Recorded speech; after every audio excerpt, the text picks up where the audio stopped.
with the grain. There you go. With the grain.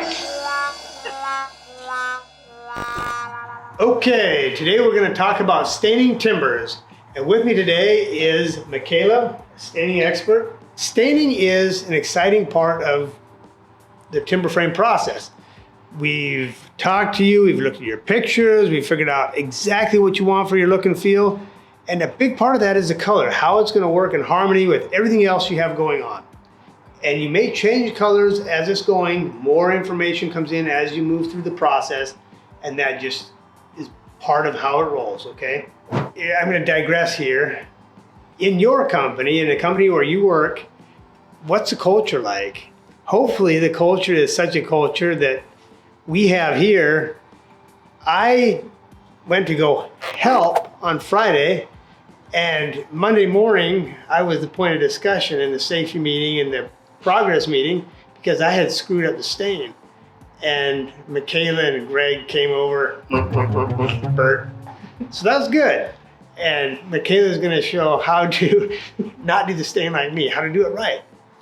Okay, so a few things about staining. It's not as simple as it looks, just like almost everything in life, right? For the drips, for the stains, and what we like to use is Timber Pro. It's really a product that's made in the Northwest for the Northwest. And this is kind of a harsh environment for timbers holding up. It's wet, it's moist, you see a lot of sun, a lot of temperature change.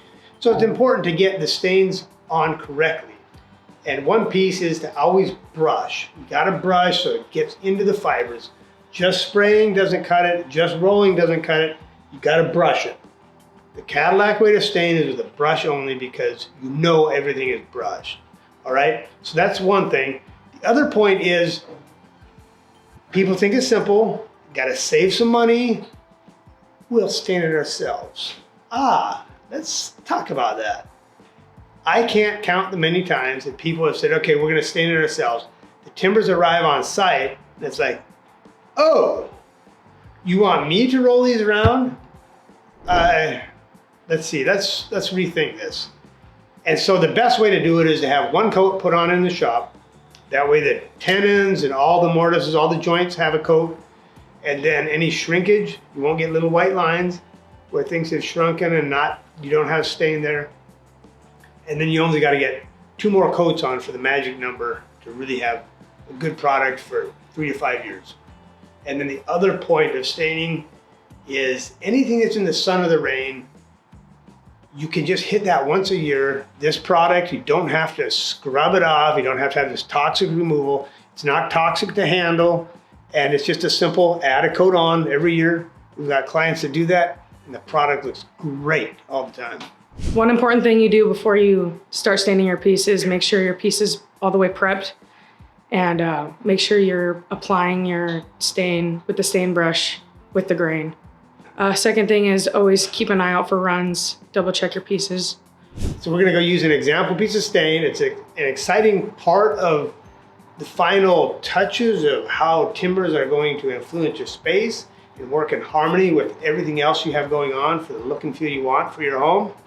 So let's go take a look at the nuts and bolts, the hands-on, paintbrush in hand example. So this here is a piece that is not a big beautiful beam, it's a cutoff, and we're gonna use this as this example for you. So let's get with it. So you can see it's prepped well, it's clean, there's no, the heavy grain, the fibers have been taken down, nice and smooth, and it doesn't have what's called mill glazing. If you're getting commercial lumber that's been through a planer, or if you router an edge, what that does is it kind of seals the wood up because it's so sharp and fast. As it's going through the planer, it gets hard like ice. And you try to put stain on that or any sort of wood preservative, and it's like it just doesn't absorb. So you have to sand it. A lot of your plain lumber from the lumber yard is sanded, but you know, it's kind of. So whatever you're doing, hit it with some sort of sander that's going to take off the mill glazing and clean it. To always make sure your Timber Pro stain is mixed. All the sediment sits at the bottom, and you want to stir it well.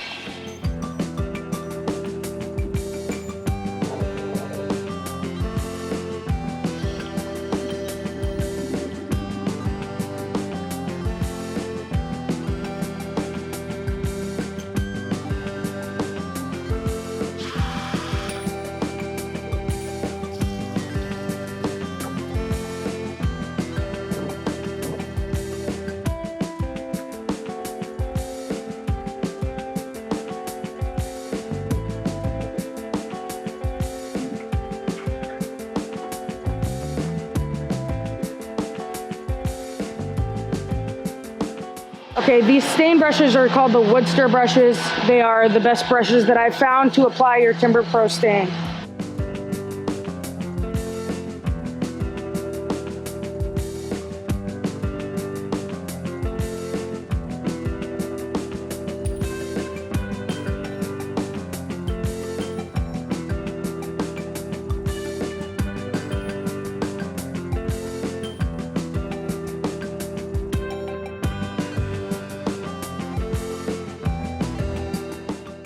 So when applying your Timber Pro stain, you want just enough stain to kind of move it around. You don't want too much because you don't want your stain to overlap. Okay, a run is when you have too much stain on your piece and it drips down the side of your timber. That's something that you don't want. To catch a stain, you just kind of look for the drips, and if you see a drip, wipe it off.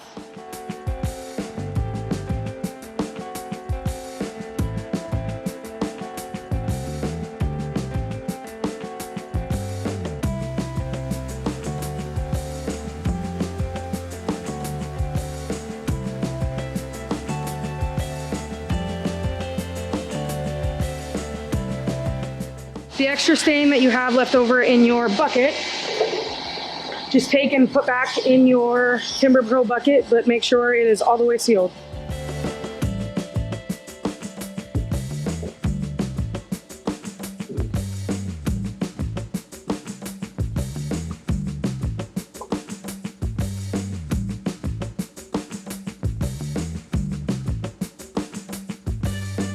The Wood Stir brushes are, you can use them again, but it's really important to make sure that you take all the stain out of the brush. And how I do that is I just jam the water nozzle up in there and kind of wring it out.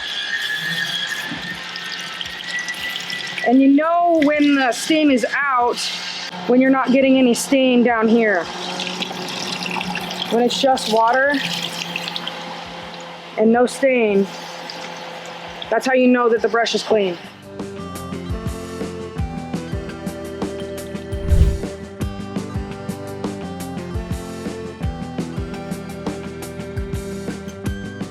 And I just wring it out real good and hang it up to dry, and it's good to use next time you have to stain.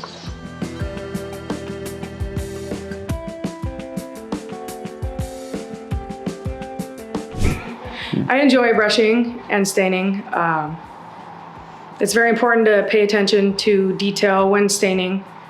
And when you do finish the timber, it's satisfying watching the stain go on.